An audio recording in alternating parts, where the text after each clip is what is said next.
കർത്താവിന്റെ പരിശുദ്ധ നാമം വാഴ്ത്തപ്പെടുമാറാകട്ടെ. വളരെ അനുഗ്രഹീതമായ ഈ നല്ല സ്വയം സമിക്കായി ഞാൻ കർത്താവിനെ സ്തോത്രം ചെയ്യുന്നു. അഗാപ്പെ ശാലോം ഫെലോഷിപ്പ് ദൈവസഭയിലെ ഈ അനുഗ്രഹിക്കപ്പെട്ട ആരാധനയിൽ ഒരു പ്രാവശ്യം കൂടെ ഞങ്ങളുടെ കുടുംബമായി പങ്കെടുക്കുവാൻ ദൈവം ഒരുക്കുന്ന അവസരങ്ങൾക്കായി ഞാൻ കർത്താവിനെ നന്ദിയോടെ സ്തോത്രം ചെയ്യും. വളരെ പ്രാർത്ഥനയോടെ നമുക്ക് ദൈവസന്നിധിയിലായിരിക്കാം. പ്രക്ഷുബ്ധമായ വർത്തമാനകാല പരിതസ്ഥിതിയിൽ നമ്മയെല്ലാം കർത്താവ് അത്ഭുതകരമായി പരിപാലിക്കുന്നു. കൂട്ടായ്മകൾക്ക് കൂടുവാൻ സ്വാതന്ത്ര്യത്തോടെ കർത്താവിനെ മഹത്വപ്പെടുത്തുവാൻ കഴിയാത്ത സാഹചര്യങ്ങളൊക്കെ വെളിപ്പെടുമ്പോഴും അതിന്റെ നടുവിലും കർത്താവ് നമ്മെ നിർത്തുന്ന ദൈവകൃപകൾക്കായി ഞാൻ ദൈവത്തിന് സ്തോത്രം ചെയ്യും. വചന ശുശ്രൂഷയും തിരുമേശ്വര ശുശ്രൂഷയും നിർവഹിക്കുവാൻ നമ്മുടെ മുൻപിൽ ശേഷിക്കുന്ന സമയത്തിന്റെ പരിമിതിക്കകത്ത് നിന്നുകൊണ്ട് ആ കാര്യങ്ങൾ ചെയ്യേണ്ടതായതുകൊണ്ട് വേഗതയിൽ തന്നെ നിങ്ങളുടെ ശ്രദ്ധയെ ദൈവവചനത്തിലേക്ക് ഞാൻ ക്ഷണിക്കുകയാണ്. ഉൽപ്പത്തി പുസ്തകം 8-ാം അധ്യായം 20 മുതൽ 23 വരെയുള്ള വാക്യങ്ങൾ പരസ്യമായിട്ട് ഒന്ന് വായിച്ച് സഹായിച്ചാട്ടെ. ഇവിടെ യഹോവ തന്റെ ഹൃദയത്തിൽ അരുളി ചെയ്തത് എന്ന് വായിക്കും. യഹോവ തന്റെ ഹൃദയത്തിൽ അരുളി ചെയ്തു. അർത്ഥം എന്താണ്? യഹോവ തീരുമാനിച്ചു. യഹോവ എന്ത് ചെയ്തു? തീരുമാനിച്ചു. യഹോവ എപ്പോഴാണ് തീരുമാനിച്ചത്? യഹോവ എന്തെല്ലാമാണ് തീരുമാനിച്ചത്? രണ്ട് കാര്യങ്ങൾ നമുക്ക് ഈ വചനത്തിൽ മനസ്സിലാക്കാൻ കഴിയും. യഹോവ തീരുമാനിച്ചു. യഹോവ ഹൃദയത്തിൽ എന്ത് ചെയ്തു? അരുളി ചെയ്തു എന്ന് പറഞ്ഞാൽ അതിന്റെ അർത്ഥം എന്താണ്? യഹോവ ഹൃദയത്തിൽ തീരുമാനിച്ചു. He make a decision.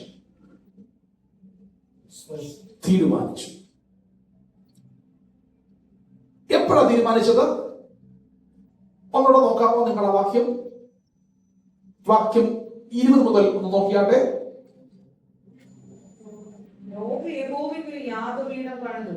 Noah യഹോവയ്ക്ക് ഒരു യാഗപീഠം എപ്പോഴാ പണിതത്? എപ്പോഴാ പണിതത്? നോഹ പെട്ടകത്തിന്ന് ഇറങ്ങിക്കഴിഞ്ഞപ്പോൾ ആദ്യം ചെയ്യുന്ന കാര്യം എന്താണ്? യഹോവയ്ക്ക് എന്ത് പണിതു? യാഗപീഠം പണിതു. നിങ്ങൾക്ക് മനസ്സിലാകുന്നുണ്ടല്ലോ? ആമേൻ. എന്റെ കൂടെ നിൽക്കണേ. ആമേൻ. ശ്രദ്ധിക്കണേ. ഈ ഭൂമിയിലെ ആദ്യത്തെ പ്രോജക്റ്റ് എന്ന് പറയുന്നത് വലിയ ബിൽഡിംഗ് അല്ല, വീടല്ല, ഒരു ബിസിനസ് അല്ല, ആമേൻ, മറ്റ് പ്രോഗ്രാമുകളൊന്നുമല്ല. ആദ്യത്തെ പ്രോജക്റ്റ് യാഗപീഠമാണ്. മനസ്സിലാകുന്നുണ്ടോ? ഭൂമിയിലെ ആദ്യത്തെ പ്രോജക്റ്റ് എന്താണ്? നോഹ ചെയ്ത കാര്യം അവിടെ വായിക്കുന്നത്, സകലവും നശിച്ച് വെള്ളം കൊണ്ട് സകലത്തെയും ശുദ്ധീകരിച്ചൊരുക്കിയെടുത്ത ശേഷം ആദ്യത്തെ പ്രോജക്റ്റ് എന്ന് പറയുന്നത് നോഹ ഇറങ്ങിയിട്ട് ഒരു ബിൽഡിംഗ് പണിയുകയല്ല, ഒരു വീട് പണിയുകയല്ല, തന്റെ കൂടെയുള്ള മൃഗജാലങ്ങൾക്ക് പാർക്കാൻ വേണ്ടി ഒരു കന്നുകാലി കൂടുണ്ടാക്കുകയല്ല. എന്ത് ചെയ്തു? യാഗപീഠം പണിതു. ഹല്ലേലൂയ. ഒരാൾ യാഗപീഠം പണിതാൽ, യാഗപീഠം ഒരാൾ പണിയുന്നുണ്ടെങ്കിൽ എന്താ മനസ്സിലാക്കേണ്ടത്? യാഗപീഠം പണിയുന്നുണ്ടെങ്കിൽ അവൻ ബിസിനസ് ചെയ്യാൻ പോകുന്നു എന്നല്ല അതിന്റെ അർത്ഥം. യാഗപീഠം പണിയുന്നെങ്കിൽ അവൻ മറ്റെന്തെങ്കിലും ചെയ്യാൻ പോകുന്നു എന്നല്ല അതിന്റെ അർത്ഥം. യാഗപീഠം പണിയുന്നുണ്ടെങ്കിൽ അതിന്റെ അർത്ഥം അവൻ ദൈവത്തെ ആരാധിക്കാൻ പോകുന്നു എന്നാണ്. ഹല്ലേലൂയ. യാഗപീഠം പണിയുന്നത് എപ്പോഴാ? ദൈവത്തെ ആരാധിക്കാൻ വേണ്ടി യാഗപീഠം പണിയുക. എപ്പോഴാ പണിതത്? ഹലോ, ഞാൻ ഇടയ്ക്ക് ചോദിക്കുന്നത് നിങ്ങൾ കൂടെ നിൽക്കാൻ വേണ്ടിയാ. എപ്പോഴാ പണിതത്? പെട്ടകത്തിൽ നിന്ന് ഇറങ്ങിക്കഴിഞ്ഞപ്പോ, ഓക്കെ, നോഹ പെട്ടകത്തിൽ നിന്ന് ഇറങ്ങിക്കഴിഞ്ഞപ്പോൾ സിറ്റുവേഷൻ എന്തായിരുന്നു? നോഹ പെട്ടകത്തിൽ നിന്ന് ഇറങ്ങിക്കഴിഞ്ഞ സിറ്റുവേഷൻ ഉണ്ടല്ലോ, ആ സിറ്റുവേഷൻ എന്തായിരുന്നു? ആ സാഹചര്യം എന്തായിരുന്നു? നോക്കുക, ചുറ്റും മനുഷ്യനും മൃഗജാലങ്ങളും സകലതും ചത്ത് ചീഞ്ഞ് അളിഞ്ഞ് അവയെ ദുർഗന്ധമമിക്കുന്ന ഒരു പരിതസ്ഥിതിയിൽ കിടക്കുക. മനസ്സിലാകുന്നുണ്ടോ ഞാൻ പറയുന്നത്? സ്തോത്രം. അങ്ങനെയെങ്കിൽ അവിടെ ഇറങ്ങിയാൽ ഒരു എലി ചത്ത് ചീഞ്ഞാൽ എന്താ മണം? അങ്ങനെ ഇരിക്കൂ? ഇല്ല. പെട്ടകത്തിൽ നിന്ന് ഇറങ്ങിയവര് അവരവിടെ നിൽക്കുമ്പോൾ ഞാൻ ചിന്തിക്കുന്നു, മൂക്ക് പൊത്തിയ നിൽക്കുന്നു. അല്ലേ? മൂക്ക് പൊത്തിയ കാരണം എന്താ? ചീഞ്ഞ ശവശരീരത്തിന്റെ ദുർഗന്ധം മനുഷ്യന്റെ ഉണ്ട്, മൃഗത്തിന്റെ ഉണ്ട്, കടൽ ജീവികൾ ഉൾപ്പെടെ, ആകാശത്തിലെ പക്ഷികൾ ഉൾപ്പെടെ, കരയിലെ മൃഗജാലങ്ങൾ ഉൾപ്പെടെ, മനുഷ്യൻ ഉൾപ്പെടെ സകലത് വൃത്തിയിലേക്ക് ചത്തുകിടക്കുക. അപ്പോൾ ദുർഗന്ധത്തിന്റെ തോത് കുറയുമോ കൂടുമോ? ഞാൻ നിങ്ങളോട് പറഞ്ഞല്ലോ, നോഹ ഇറങ്ങിയപ്പോൾ യാഗപീഠം പണിയാൻ പറ്റുന്ന ഒരു സിറ്റുവേഷൻ അവിടെ ഇല്ല. ദുർഗന്ധം വമിക്കുന്ന സിറ്റുവേഷനാണ്. പക്ഷെ അതിന്റെ നടുവിൽ അവർ ആദ്യം ചെയ്തത്, ആദ്യം ഇതൊക്കെ ഒന്ന് ക്ലീനാക്കി, കാര്യങ്ങളൊക്കെ ഒന്ന് ക്രമീകരിച്ച്, ഒരു തട്ടിക്കൂട്ടി ഒരു കുടിലെങ്കിലും ഒപ്പിച്ചിട്ട്, എന്നിട്ട് ഒരു യാഗപീഠം പണിയാം എന്നവൻ തീരുമാനിച്ചില്ല. ആദ്യം എന്ത് ചെയ്യും? ഇറങ്ങിയപ്പോഴേ അപ്പത്തെ മക്കൾ നോക്കുക, അപ്പത്തെ അങ്ങോട്ടോടുന്നു ഇങ്ങോട്ടോടുന്നു, അവിടുന്ന് കുറച്ച് കല്ല് പറക്കുന്നു, ഇവിടുന്ന് കുറച്ച് കല്ല് പറക്കുന്നു, കല്ല് പറക്കി അടിക്കുന്നു. സ്വത്രം. അവിടെ ഇവിടെ ഒക്കെ പോയിട്ട് കൊള്ളാവുന്ന കുറച്ച് വിറകെടുത്തോണ്ട് വരുന്നു. സ്വത്രം. ഞാൻ ചിന്തിക്കുന്നു, ഈ തുണി എടുത്തിട്ട് ഈ മൂക്കൻ റൗണ്ട് ആയിട്ട് കെട്ടിയിട്ടുണ്ടാവും. കാരണം എന്തിനാ? സ്മെല്ല് അടിച്ചിരിക്കാൻ. ഹല്ലേലൂയ, സ്തോത്രം. അങ്ങനെ ഞാൻ ഇങ്ങനെ ചിന്തിക്കുക, മക്കളോ ആരെങ്കിലും ഒക്കെ പറയാം, മുതിർന്ന കുഞ്ഞുങ്ങളാ, അവര് പറഞ്ഞ കാണും, ഇതെല്ലാം ഒന്ന് വൃത്തിയാക്കിയിട്ട് പോരെ, കാര്യങ്ങളൊക്കെ ഒന്ന് ഓർഡർ ആയിട്ട് ചെയ്ത പോരെ. എന്തിനാ ഇത്ര ധൃതി പിടിക്കുന്നേ? എന്തിനാ ഇത്ര തിരക്ക് പിടിക്കുന്നേ? ഹല്ലേലൂയ. അപ്പൻ പറയുന്നത് അറിയുമോ? ആദ്യം ആരാധന, ആദ്യം ആരാധന, പിന്നെ അവള് ബാക്കി എന്തും. വീട് നിനക്ക് വേണം, ഇനി ഇവിടെ പാർക്കണമെങ്കിൽ വീട് വേണം. നമ്മുടെ പഴയ വീട് പോയെന്ന് മനസ്സിലാക്കുന്നുണ്ടോ ഞാൻ പറയുന്നത്? നമുക്ക് വണ്ടി വേണം, പഴയ വണ്ടി പോയെന്ന്. നമുക്ക് വാഹനങ്ങൾ വേണം, നമുക്ക് സൗകര്യങ്ങൾ വേണം. ഇന്നലെ ഉണ്ടായിരുന്ന സൗകര്യങ്ങളൊക്കെ നഷ്ടപ്പെട്ടു പോയി. ഇതെല്ലാം ഒന്നും തുടങ്ങണം. പക്ഷേ ആദ്യം എന്താ വേണ്ടത് അറിയാമോ? ആദ്യം വേണ്ടത് ആരാധനയാണ്. മനസ്സിലാകുന്നുണ്ടോ? ആരാധനയിൽ തുടങ്ങിയവരാരും ലക്ഷിച്ചു പോയിട്ടില്ല. ആരാധനയിൽ ആരംഭിച്ചതൊന്നും നശ്വരമായി പോയിട്ടില്ല. ഈ ആധുനിക കാലഘട്ടത്തിൽ ഇന്ന് നാം കാണുന്ന സകലവിധമായ കാര്യങ്ങളുടെയും തുടക്കമെന്ന് പറയുന്നത് ഒരു ഭക്തൻ യാഗപീഠം പണിത് ആരംഭിച്ച ആരാധനയിൽ നിന്നാണ്. മനുഷ്യന്റെ മുന്നേറ്റം ഉണ്ടായതെങ്കിൽ, അവന്റെ പുരോഗതി ഉണ്ടായതെങ്കിൽ, ഇന്ന് രാത്രി ഞാൻ പറയുന്നു, ആരാധിക്കുന്ന കുടുംബത്തിനകത്ത് ഒരു ബ്ലെസ്സിംഗ് ഉണ്ട്. ഹല്ലേലൂയ. പ്രഭാത പ്രാർത്ഥനകൾ കുറയുകയാണ്. ആരാധിച്ചു തുടങ്ങിയിട്ടുണ്ടെങ്കിൽ നീ ലക്ഷിച്ചു പോകത്തില്ല.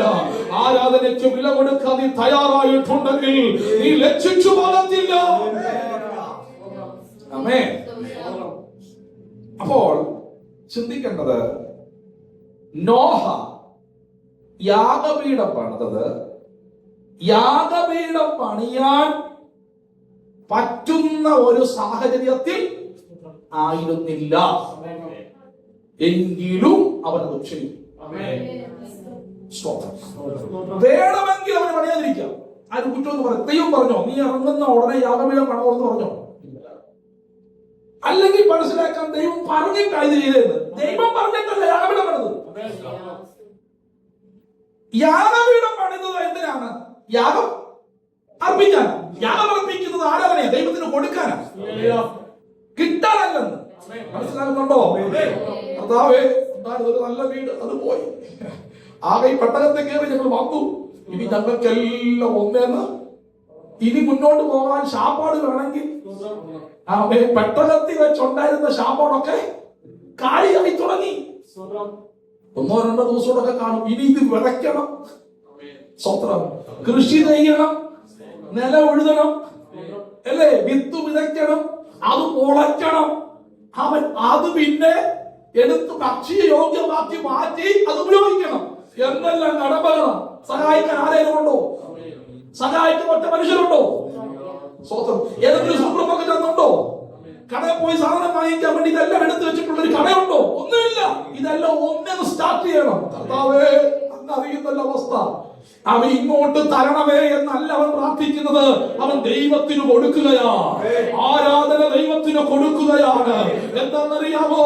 ദൈവത്തിന്റെ ന്യായവിധിയുടെ ക്രോധകലശ വലിയ പ്രളയമായി വെളിപ്പെട്ടു വന്നിട്ടു ആ പ്രളയത്തിനകത്ത് മുങ്ങിപ്പോകാതെ ജീവനോടെ ശേഷിപ്പിച്ച് ഒരു പുതിയ അന്തരീക്ഷത്തിലേക്ക്, ഒരു പുതിയ ഭൂമിയിലേക്ക് എന്നെ ഇറക്കിയ ദൈവമേ, എന്നെയും എന്റെ കുടുംബത്തെയും മാനിച്ച ദൈവമേ, അങ്ങേയ്ക്ക് നന്ദി എന്ന് പറയുന്ന ഒരു നന്ദി കരേറ്റലിന്റെ ആരാധനയാണ് യാഗപീഠം പണിതത്. എന്റെ ആവശ്യങ്ങൾ ഒത്തിരിയുണ്ട്. ഇതിനർത്ഥം നോഹ അങ്ങോട്ട് ദൈവത്തിന് ആരാധന അർപ്പിക്കുമ്പോൾ അതിന്റെ അർത്ഥം നോഹയ്ക്ക് ആവശ്യമൊന്നും ഇല്ലായിരുന്നു എന്നല്ല. ഇഷ്ടംപോലെ ആവശ്യങ്ങളാണ്, ഇഷ്ടംപോലെ ആവശ്യങ്ങൾ. എങ്കിലോ ദൈവത്തിന്റെ കൃപയിൽ ആശ്രയിച്ച് ദൈവം നടത്തിയ വഴികളെ ഓർക്കുമ്പോൾ ആ ഭക്തൻ ആദ്യം ചെയ്യുന്നത് അവൻ ഇങ്ങോട്ട് തരുന്ന വിഷയങ്ങൾ ലിസ്റ്റ് നിരത്തുകയല്ല, ദൈവത്തിന് ആരാധന അർപ്പിക്കുകയാണ്.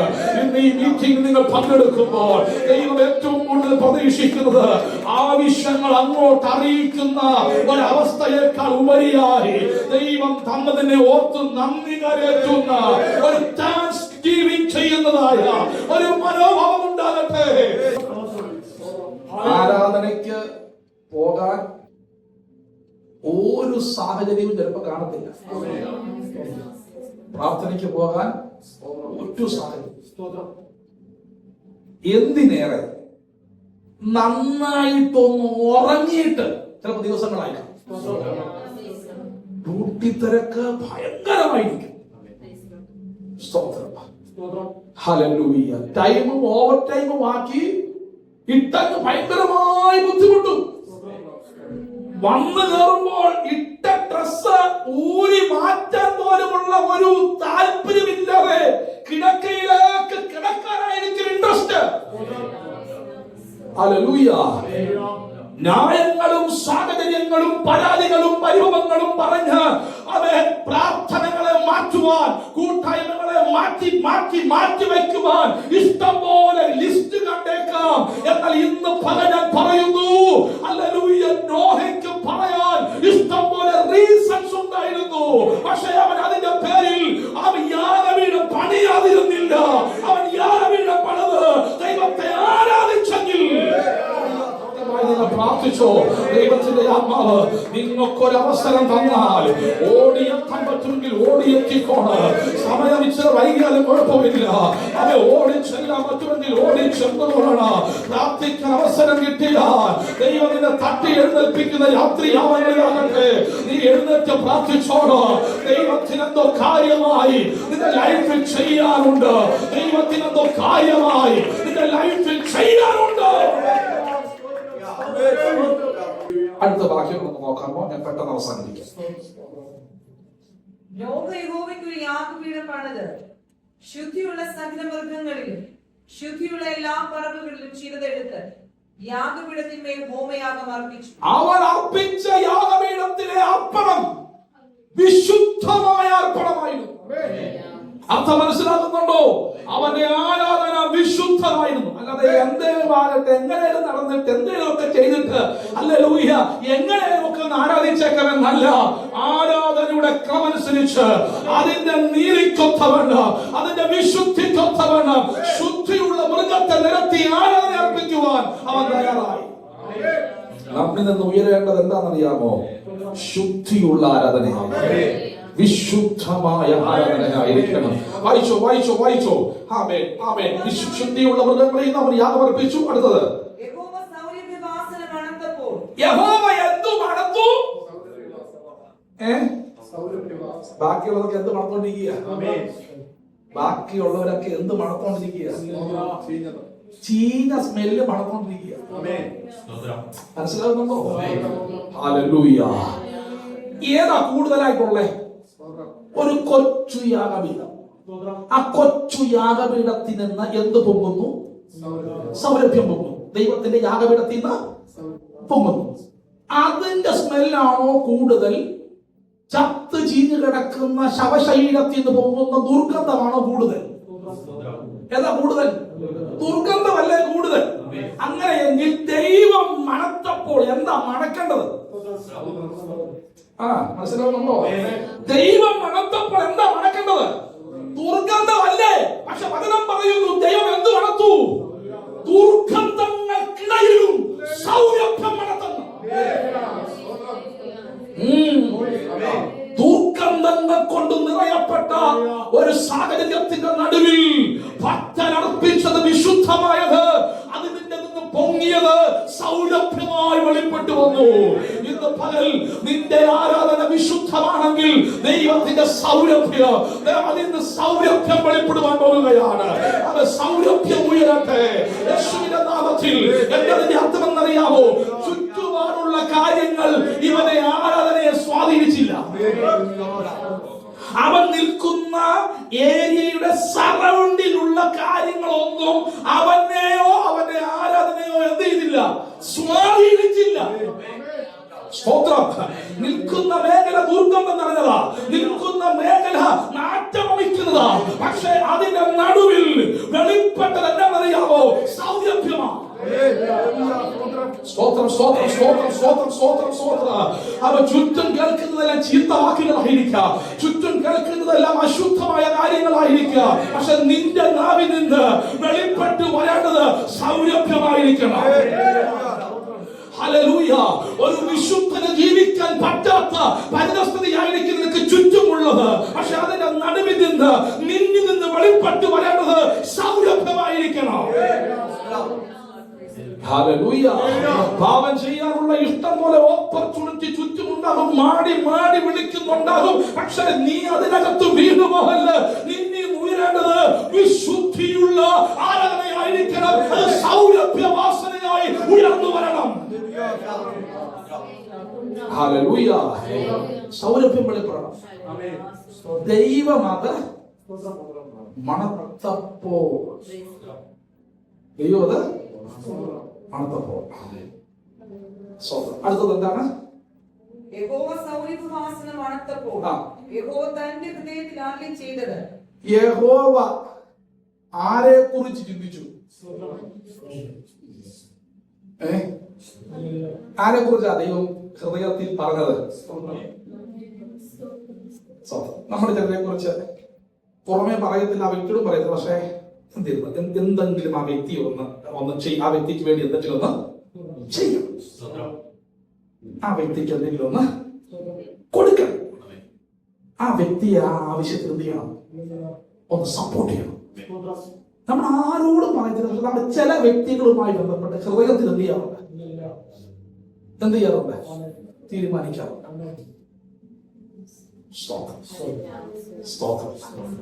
ഇതുപോലെ ദൈവം തമ്പുരാൻ നോഹയെ കുറിച്ചുള്ള ഹൃദയത്തിൽ എന്ത് ചെയ്യും?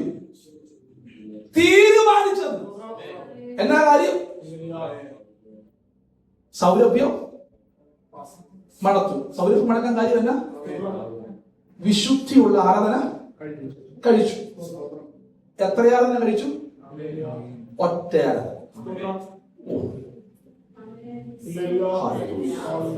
ഒറ്റ ആരാധന മതി ലൈഫ് മാറാൻ.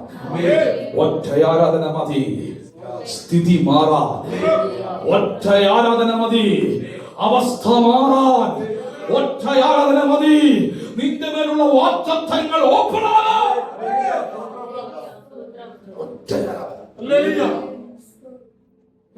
ഇത് അർപ്പിക്കുമ്പോ നോഹ വിചാരിക്കുന്നുണ്ടോ, ദൈവത്തെ ഇതിനങ്ങ് പ്രസാദിച്ചിട്ട് എനിക്ക് വേണ്ടി ഈ ഭൂമിയുമായി ബന്ധപ്പെട്ടും മൃഗജാലങ്ങളുമായി ബന്ധപ്പെട്ടും ഒക്കെ ദൈവം ചില കാര്യങ്ങൾ തീരുമാനിക്കുന്നെന്ന് നോഹ അറിയുന്നുണ്ടോ?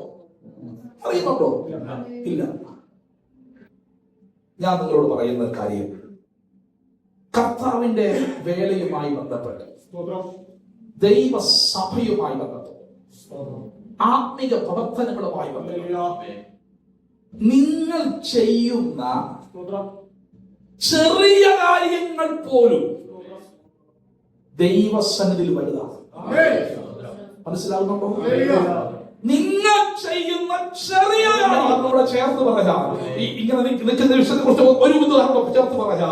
സഹോദരൻ ഇതിനെ എല്ലാം റെക്കോർഡ് ചെയ്യുക, എല്ലാം പിടിക്കുകയാണ്. ഇവിടെ പാട്ട് പാടുന്നത് പിടിക്കുന്നു, പ്രസംഗിക്കുന്നു പഠിക്കുന്നു, ലീഡ് ചെയ്യുന്നത് പിടിക്കുന്നു, ഇവിടുത്തെ ശുശ്രൂഷ എല്ലാം എന്ത് ചെയ്യുന്നുണ്ട്? പിടിക്കുന്നു. അദ്ദേഹത്തെ കാണുന്നുണ്ടോ? അദ്ദേഹത്തെ ഈ ക്യാമറയിൽ കിട്ടുന്നുണ്ടോ? കിട്ടുന്നില്ല. ക്യാമറ ബിഹൈൻഡ് ദ ക്യാമറയാണല്ലേ? ക്യാമറയ്ക്ക് പുറകിലാണ്, മുൻപിലല്ല. മുൻപിൽ വരുന്നില്ല, പക്ഷേ ദൈവം ഇത് കാണുന്നുണ്ട്. നീ ചിലപ്പോൾ പുറത്ത് കാണുന്നില്ലായിരിക്കാം, നീ വേദിയിൽ കാണുന്നില്ലായിരിക്കാം, പക്ഷേ നിന്നെ കുറിച്ചുള്ള ദൈവനിർണയങ്ങൾക്കൊത്തവണ്ണം ദൈവനാമത്തിന് വേണ്ടി നീ ചെയ്യുന്ന കാര്യങ്ങളെ എന്റെ ദൈവം കാണുന്നുണ്ട്, ദൈവം ചെയ്ത് നോക്കുന്നുണ്ട്. ഇതാ അവൻ നോഹ വിചാരിച്ചില്ല, ഞാൻ ഒരു യാഗപീഠം പണിതപ്പോൾ, ഒരു യാഗമർപ്പിച്ചപ്പോൾ എന്റെ ദൈവം എന്നെ കുറിച്ച്, എന്റെ കുടുംബത്തെ കുറിച്ച്, ഈ ഭൂമിയെ കുറിച്ച് പോലും ഞാൻ നിമിത്തം ചില നിർണയങ്ങൾ നിർണയിച്ചുവെന്ന് അവൻ ചിന്തിച്ചില്ല. ഇന്ന് പകൽ പ്രാർത്ഥനയ്ക്ക് വേണ്ടി ഉത്സാഹിച്ചു വരുമ്പോൾ, നീ ആരാധനയ്ക്ക് കാണിക്കുന്ന ഉത്സാഹം കാണുമ്പോൾ, നീ പ്രാർത്ഥനയ്ക്ക് കാണിക്കുന്ന ഉത്സാഹം കാണുമ്പോൾ, സുവിശേഷം പങ്കുവയ്ക്കാൻ കാണിക്കുന്ന ഉത്സാഹം കാണുമ്പോൾ ദൈവത്തിന്റെ ഹൃദയത്തിൽ തീരുമാനിക്കുകയാണ്. നിന്നെ അനുഗ്രഹിക്കാൻ ദൈവം തീരുമാനിക്കുകയാ, നിന്റെ അവസ്ഥ മാറ്റാൻ ദൈവം തീരുമാനിക്കുകയാ, നിന്നെ വിടുവിക്കാൻ കർത്താവ് തീരുമാനിക്കുകയാ. ദൈവത്തിന്റെ ഹൃദയത്തിൽ ഒരു നിർണയം നിന്നെ കുറിച്ച് വെളിപ്പെടുകയാ. ദൈവത്തിന്റെ ഡിസിഷൻ എടുക്കുകയാ. നിനക്ക് വേണ്ടി എന്താ റീസൺ? ഒറ്റ കാര്യമാ, ഒറ്റ ആരാധന, ഒറ്റ ആരാധനയാണ് കാരണം. ആമേൻ. ദൈവം എന്താ തീരുമാനിച്ചേ? പെട്ടെന്ന് വായിച്ചോ അടുത്ത വാക്യങ്ങൾ. ഞാൻ മനുഷ്യന്റെ നിമിത്തം ഇനി ഭൂമിയെ ശപിക്കുകയില്ല. ഞാൻ ശാപമില്ല. ദൈവത്തിന്റെ നിർണയം എന്താ കാര്യം? ഒറ്റ ആരാധന. ഒരു ഭക്തന്റെ ഒറ്റ ആരാധനയാണ്. ശാപം മാറി. ഇന്ന് രാത്രി ഞാൻ പറയുന്നു, നീ നന്നായി ആരാധിച്ചോ, നന്നായി ഒന്ന് പ്രാർത്ഥിച്ചോ. ചില ശാപബന്ധനങ്ങൾ പോലെ വെളിപ്പെട്ടു വരുന്ന പോരുകൾ എന്നേക്കുമായി എന്റെ ദൈവം ക്യാൻസൽ ചെയ്യുകയാ. നിന്റെ തലയ്ക്ക് മുകളിൽ ഏതെങ്കിലും പാരമ്പര്യമായ എന്തെങ്കിലും ബന്ധനങ്ങൾ കിടക്കുന്നുണ്ടോ? ഇന്ന് നീ ആരാധിക്കുമ്പോൾ തന്നെ ആ കെട്ടുകൾ പൊട്ടിമാറുകയാ. സ്വർഗത്തിന്റെ ദൈവം അതിനെ ക്യാൻസൽ ചെയ്യുന്നു.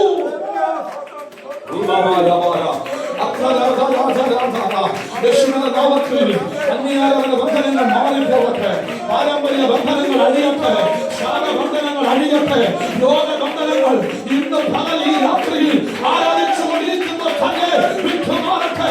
സൗഖ്യത്തിന്റെ ശക്തി വ്യാപരിക്കട്ടെ. ഇന്ന് രാത്രിയിൽ അത്ഭുത രോഗശാന്തി ഇന്ന് രാത്രിയിൽ വ്യാപരിക്കുകയില്ല. ഇനി ശാപബന്ധനങ്ങളില്ല, രോഗബന്ധനങ്ങളില്ല, ഐശ്വര്യ ബന്ധനങ്ങളില്ല, സാമ്പത്തിക നിരസനങ്ങളില്ല. യേശുവിന്റെ നാമത്തിൽ നിന്റെ ഈ കുടുംബത്തെ പോകണ്ടല്ലോ, ഇനി അത് ഇല്ല. ശപിക്കയില്ല, ശപിക്കയില്ല. അടുത്തതെന്താണ് നമ്മൾ വായിക്കുന്നത്? അവിടെ കാണുന്നു ശപിക്കയില്ല. അടുത്തത് പറയുന്നു, മനുഷ്യന്റെ മനോനിരൂപണം ബാല്യം മുതൽ ദോഷമുള്ളതാകുന്നു. ഞാൻ ചെയ്തതുപോലെ സകല ജീവകളെയും ഇനി നശിപ്പിക്കത്തില്ല. ഏതെങ്കിലും മേഖലകൾ നിനക്ക് നാശം വരുത്താൻ നോക്കുന്നുണ്ടെങ്കിൽ, നാശം വരുത്താൻ കാണാൻ നോക്കുന്നുണ്ടെങ്കിൽ, നിന്റെ നാശം കാണാൻ ശ്രമിക്കുന്നുണ്ടെങ്കിൽ അത് ഇല്ലെന്ന് അതിന് ദൈവം ക്യാൻസൽ ചെയ്യുകയാണ്. അടുത്തത് പറയുകയാണ്, അവിടെ വായിക്കുന്നു, ഭൂമിയുള്ള കാലത്തോളം വിതയും കൊയ്ത്തും ശീതവും ഉഷ്ണവും വേനലും വർഷവും രാവും പകലും നിന്നുമായില്ല. പ്രൊവിഷൻ ഒന്നും മുടങ്ങി പോകത്തില്ല. ശാപം ഇനിയില്ല, നാശം ഇനിയില്ല. ഇനി പ്രൊവിഷൻ ഒന്നും മുടങ്ങി പോകത്തില്ല. പ്രൊവിഷൻ മുടങ്ങി എന്താ റീസൺ? ഒറ്റ ആരാധനയാ. ഓഹോ, ഒറ്റ ആരാധനയാ, ഒറ്റ ആരാധന. നിന്റെ മേലുള്ള പ്രൊവിഷൻ ഓപ്പൺ ആകാൻ പോകുകയാ. നിന്റെ മേലുള്ള നന്മകൾ ഓപ്പൺ ആകാൻ പോകുകയാ. യേശുവിന്റെ നാമത്തിൽ പ്രാർത്ഥിച്ചോ. Hallelujah, hallelujah. ഹോമയാഗമാണ് അവൻ അർപ്പിച്ചത്. ഞാൻ വാക്കുകൾ അവസാനിപ്പിക്കുകയാണ്. ഇത് കഴിഞ്ഞ് നമ്മൾ പിന്നീട് വായിക്കുമ്പോൾ കാണാൻ കഴിയുന്നുണ്ട്, ഇത് ദൈവം അടയാള സഹിതം കൊടുക്കുന്നുണ്ട്.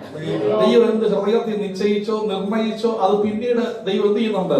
നോഹയോട് പറയുന്നുണ്ട്. നോഹയോട് പറയുമ്പോൾ അവിടെയും പറയുന്നില്ല, നോഹയെ നീ അന്ന് യാഗപീഠം അർപ്പിച്ച് ഹോമയാഗം അർപ്പിച്ച് ആ ഹോമയാഗത്തിന്റെ സൗരഭ്യം ഞാൻ മണത്തപ്പോഴാണടാ ഞാൻ ഹൃദയത്തിൽ ഈ കാര്യങ്ങൾ തീരുമാനിച്ചതെന്ന് അവിടെ ഒന്നും ദൈവം പറഞ്ഞില്ല. അതൊരു സീക്രട്ട് ആണ്. പക്ഷെ അത് നമുക്ക് വെളിപ്പെട്ട് കിട്ടിയിരിക്കുകയാണ്. അവന്റെ ആരാധന നിമിത്തം ദൈവം പറഞ്ഞു, ഞാൻ അടയാളം വെക്കുകയാണ്, അടയാളം വെക്കുകയാണ്. മഴവിൽ ഒരു അടയാളമായി മാറുകയാണ്. എന്റെ അടയാളം ഞാൻ സ്ഥാപിക്കുകയാണ്. നീ ആരാധിക്കാൻ തയ്യാറായാൽ, നീ പ്രാർത്ഥിക്കാൻ തയ്യാറായാൽ, നീ ഉപവസിക്കാൻ തയ്യാറായാൽ, അവൻ ദൈവം നിനക്ക് വേണ്ടി ചില അടയാളങ്ങളെ ചെയ്യാൻ പോകുകയാണ്. ആമേൻ. ഹോമയാഗം എന്ന് പറഞ്ഞാൽ സമ്പൂർണ്ണ യാഗമാണ്, സമ്പൂർണ്ണ യാഗം. ആ യാഗം അർപ്പിച്ചു കഴിഞ്ഞാൽ പിന്നെ ശേഷിക്കുന്നത് എന്താ അറിയാമോ? ശേഷിക്കുന്നത് കുറച്ച് ചാരം മാത്രമാണ്, ചാരം മാത്രമാണ്. പിടികിട്ടുന്നപ്പോൾ ഞാൻ പറയുന്നത് അല്ലെങ്കിൽ സമ്പൂർണ്ണ യാഗമായി ദൈവക്രോധത്തിന്റെ ചക്കിൽ, ദൈവക്രോധത്തിന്റെ ആ തീച്ചുളക്കകത്ത് യേശു കർത്താവ് കടന്നുപോയി. Hallelujah, hallelujah. നമ്മുടെ മേൽ ചൊരിയപ്പെടേണ്ട സകല ദൈവത്തിന്റെ ക്രോധവും യേശു നമുക്ക് വേണ്ടി ഹോമയാഗത്തിനുള്ള മൃഗങ്ങളെ സെലക്ട് ചെയ്യുമ്പോൾ ഊനമില്ലാത്തതായിരിക്കണം, ഒരു ഊനവും കാണല്ല. യേശു പറഞ്ഞു, നിങ്ങളിൽ ആർക്ക് എന്റെ ഭാവത്തെ കുറിച്ച് ബോധ്യം വരുത്തുവാൻ കഴിയോ? ഹല്ലേലൂയ. അവൻ സാക്ഷാൽ ഊനമില്ലാത്ത ദൈവകുഞ്ഞാണായിരുന്നു. പോരാ, ഹല്ലേലൂയ. അതിന്റെ ബാഹ്യമായും ആന്തരികമായും അതിനെ ശുദ്ധീകരണം ചെയ്യണമെന്ന് ലേവ്യ 1 നമുക്ക് കാണുവാൻ കഴിയുന്നുണ്ട്. യേശുവിന്റെ ബാഹ്യമായ മേഖലകളിലും ആന്തരിക മേഖലകളിലും അകമയും പുറമേയും യേശു വിശുദ്ധമായിരുന്നു. പോരാ, ആടിന്റെ മേൽ, മൃഗത്തിന്റെ മേൽ, അത് തലയുടെ മേൽ കൈവച്ച് പാപം അതിനെ ചുമത്തണമായിരുന്നു. വചനം പറയുന്നു, അവൻ പിതാവായ ദൈവം നമ്മുടെ എല്ലാവരുടെയും അകത്യം അവന്റെ മേൽ ചുമത്തി. അവൻ നമ്മുടെ പാപങ്ങളെ ചുമന്നുകൊണ്ട് ക്രൂശിന്മേൽ കയറി. അവന്റെ അടിപ്പിണരുകളാൽ നിങ്ങൾക്ക് സൗഖ്യം വന്നുവരിക്കുന്നു. ഹല്ലേലൂയ. നമ്മുടെ പാപങ്ങളെ ചുമന്ന് ക്രൂശിൽ കയറിയ നല്ല കർത്താവിന് നന്ദി പറയാൻ കഴിയുമോ? Hallelujah, hallelujah. സ്തോത്രം, സ്തോത്രം, സ്തോത്രം, സ്തോത്രം. കോഴിയിറച്ചി നല്ലതാണ്, കഴിക്കുന്നവർക്ക് അത് ആരോഗ്യമാണ്, കഴിക്കുന്നവർക്ക് അത് ബലമാണ്. എന്നാൽ മഞ്ഞപ്പിത്തമുള്ളവൻ അവൻ കോഴിയിറച്ചി കഴിച്ചാൽ അവൻ പെട്ടിയിൽ കയറും. മനസ്സിലാകുന്നുണ്ടോ? അവൻ മഞ്ഞപ്പിത്തമുള്ളവന് കോഴിയിറച്ചി കഴിച്ചാൽ അത് ഗുണമാകത്തില്ല, അത് ദോഷമായിട്ട് മാറും. കോഴിയിറച്ചിയുടെ കുഴപ്പമല്ല, അവനിൽ എന്തുണ്ട്? മഞ്ഞപ്പിത്തമുണ്ട്. അങ്ങനെയെങ്കിൽ വിശുദ്ധിയില്ലാതെ, വിശുദ്ധമായ അവസ്ഥയിലല്ലാതെ പാപത്തോടെ തിരുമേശയിലേക്ക് കരം നീട്ടിയാൽ അത് അവർക്ക് ശിക്ഷാകരമായ കുറ്റമായി മാറുന്നു. അവൻ ഇത് നിമിത്തം അനേകർ ബലഹീനരാകുന്നു, രോഗികളാകുന്നു, നിദ്ര കൊള്ളുന്നുവെന്ന് വചനം നമ്മെ വ്യക്തമായി പഠിപ്പിക്കുന്നു. അങ്ങനെയെങ്കിൽ ഇന്ന് ഈ രാത്രിയിൽ ഏൽപ്പിച്ചു കൊടുത്തൊന്ന് പ്രാർത്ഥിച്ചാൽ